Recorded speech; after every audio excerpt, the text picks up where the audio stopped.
With me are Kathy Kegersey, sorry, and Tom Post, Correct. and the president of the Panhandle Pathway, John Bauckham.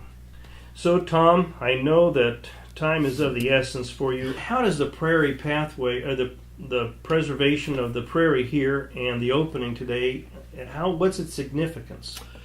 Significance is that we have so little prairie left in the state of Indiana that we look for almost any remnant that we can find and work to protect it with the Department of Natural Resources. We've known about this remnant since the 1980s. When the Pathway project got started about 2010, something like that, I was asked to come out and look at the corridor and evaluate it. And at that time I knew there was still prairie left because I would see it every time I drove by on US 35.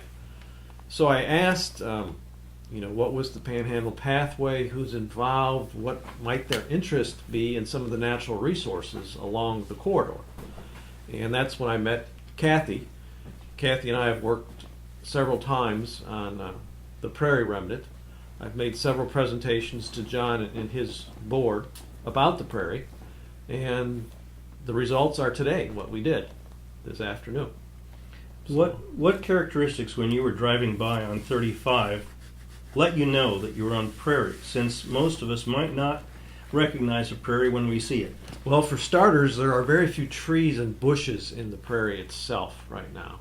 And then there are characteristic tall grasses that grow along the prairie area itself. And then there are a number of wildflowers that occur in the prairie itself, like prairie dock, which has a 6-foot tall flowering stalk to it.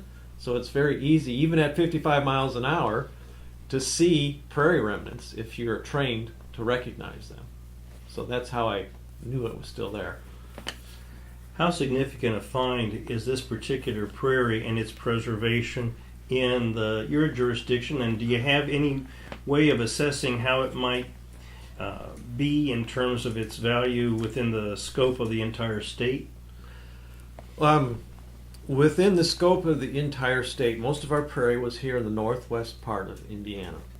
We did have remnants that went almost all the way to Ohio, but the main part was here in northwest Indiana. And that's the area that I take care of quite a bit, is where the prairies were originally. Significance-wise, it's recorded in our database that we keep in Indianapolis.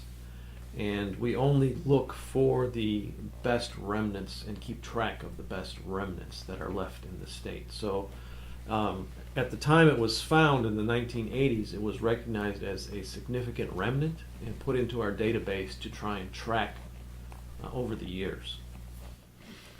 And what kind of asset value do you put on a prairie? Why preserve them? They're almost priceless in their original condition. It is very hard to restore a prairie back to what it was originally. A true prairie has hundreds of plant species in it and thousands of insect species in it as well. And there are a number of common mammals as well that inhabit the prairie along the bike trail. So it's just a nice remnant piece of natural resources that the trail has preserved. So it's of historical value. Correct. Mm-hmm. And its addition to the people and the landscape of the area that you find the prairie in?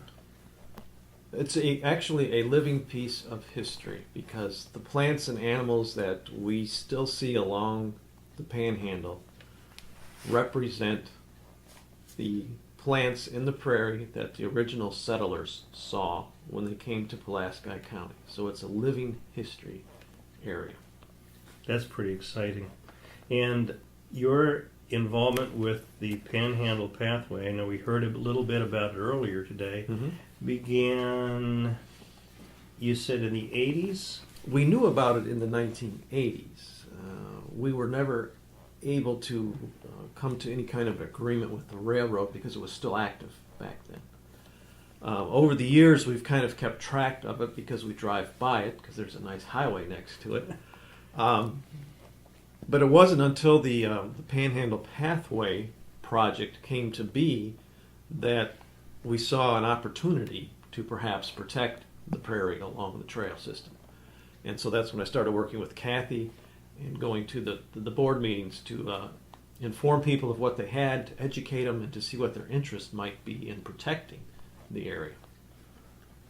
So what kind of support, John, have you received from the DNR along the lines of developing the Panhandle Pathway? Well, developing the trail itself, of course, a lot of support from DNR. And with Tom's help, we were able to work with Kathy Keaterite's committee, and she spearheaded this effort, working with Tom Post to get this going, get this prairie grass dedication going, and get this effort underway.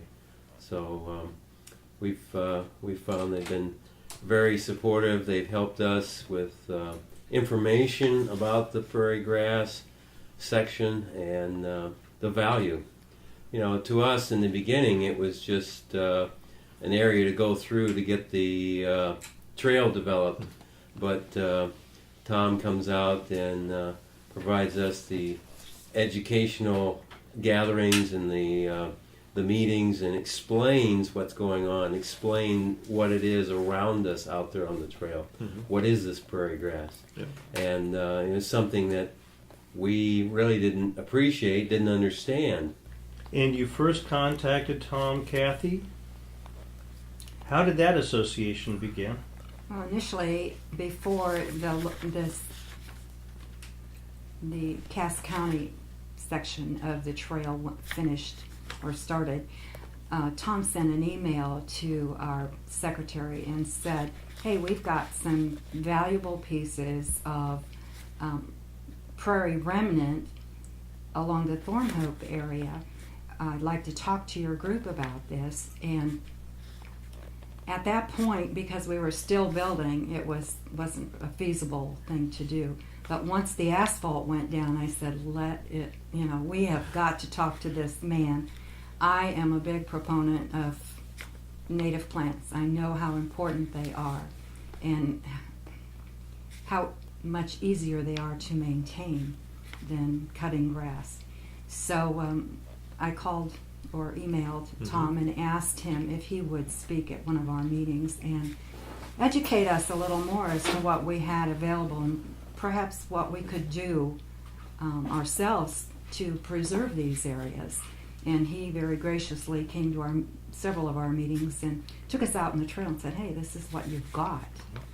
When the board decided that we could do something, I again contacted Tom and said, we need to find the nicest piece that we can use for educational purposes, that we can do something with. And we came up with the piece that we dedicated today. You can still, all up and down the trail, which is what, John, 24 miles? 22. It is not unusual to find occasional prairie plants or small sections of prairie. But this was one of the nicer sections that we identified, and it's can be viewed from two ways. People can view it from the bikeway, and they can view it from US 35 as they travel by. So that in itself is another advantage to it, that people can see it from multiple aspects.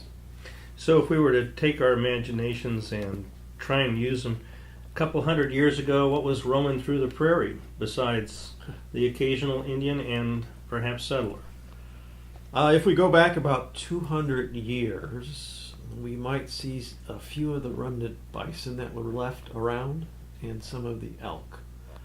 They disappeared fairly early from Indiana, but there are probably still a few around back around 1800, if we go back about 200 years. So those were the largest mammals, Yes. bison perhaps and elk. Correct. Which have not heard about any elk hunting being done in Indiana Nope. in my lifetime. Those animals are long gone. That part of the prairie is gone in probably will never get that back again because we don't have the large spaces that they need to roam.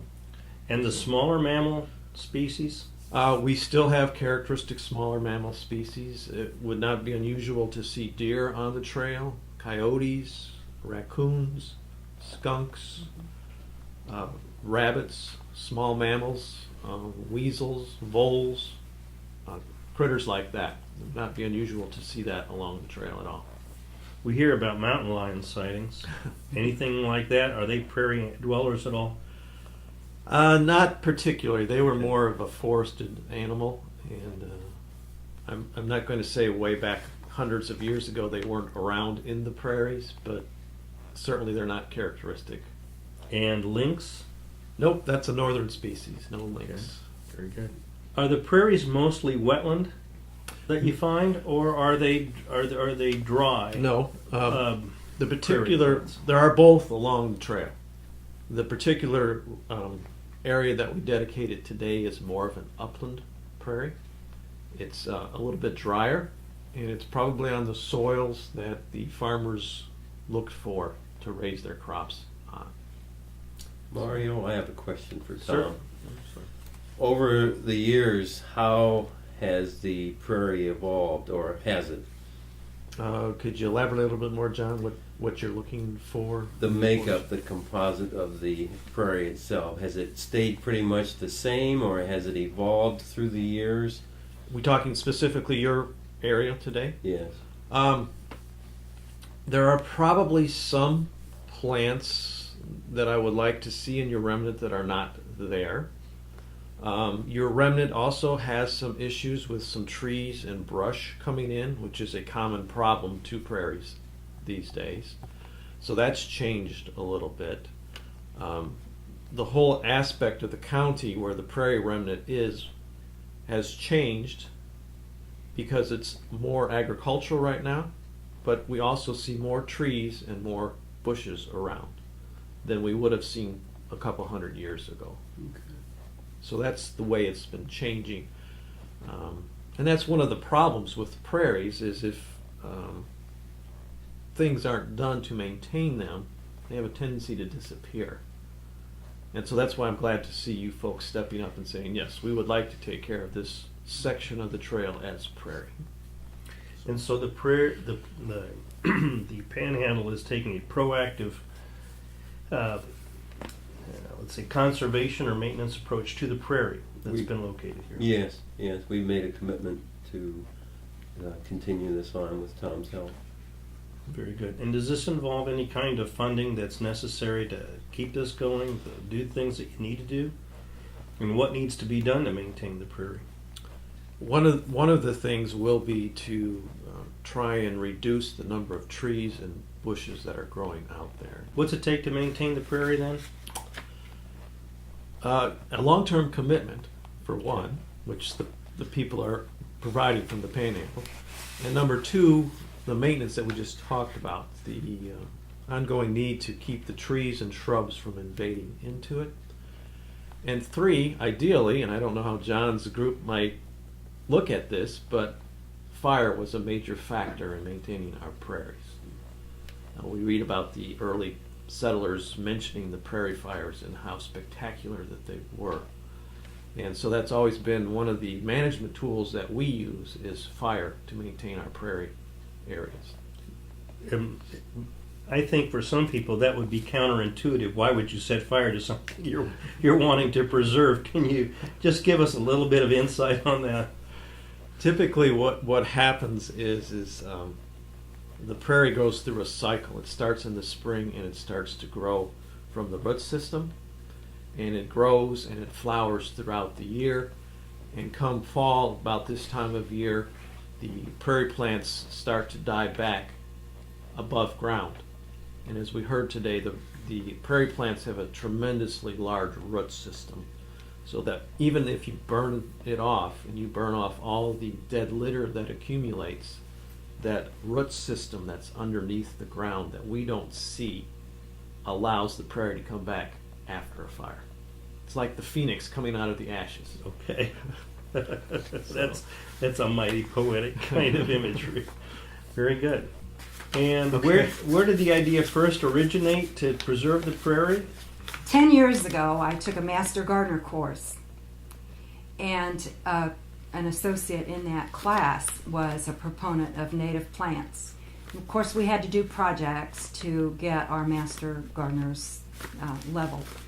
And I chose one, and I used a lot of native plants in that because it was in an area that couldn't be maintained regularly, couldn't be watered regularly, and it was close to a highway, and they get a lot of abuse there. And when I saw how well they did, I really became a proponent of native plants. And then I got involved with the Panhandle Pathway, and of course, after years of going up and down 35, you see these beautiful plants along the road, and you think, oh my gosh, I hope somebody doesn't do something with those. I hope they preserve them. And I had the chance, the opportunity of being a part of this movement, meeting Tom, working with the trail, and being able to save some of that and hopefully save more. The other thing for the rails to trails is the occurrence of prairie along the Panhandle Pathway is not unique. There are other railroads and highways in northwest Indiana that have prairie remnants around them as well. And so hopefully as the trail system continues to expand, we can find more of these remnants to be able to protect here in northwest Indiana. A lot of times the railroad right-of-ways were laid out right through prairie that had not been plowed up yet. The railroad bought it or made arrangements with the landowners for an easement, and it stayed there for, in some cases, 150 years or longer now. So glad to see this happen today. Are you willing to help other rails to trails if they set aside or want to set aside prairie? Either myself or if it's in one of my counterparts' regions, we can try and work together with that to help them out as well. A lot of times the trail associations don't realize the natural resources that they have along their bike paths as they develop them. Okay. And not only is there a prairie remnant around the Panhandle, but there are areas of trees, there are creeks, there's rivers that cross Absolutely. the trail. And so we get a whole diversity of natural resources that use the trail system. And over 24 miles, there's a lot of different plants and animals that you're going to see because of the trail system. Absolutely. So it's not just the prairie. That's probably the rarest feature is the prairie. But the Panhandle Pathway also preserves a lot of other significant natural resources. So glad to see it happen. Thanks, Tom. You're Thank welcome. You. Thank you. Thank Kathy, you very nice much, seeing you Tom. again. Thank you. I'll send And this John? to you. Thank you, Tom. Yeah.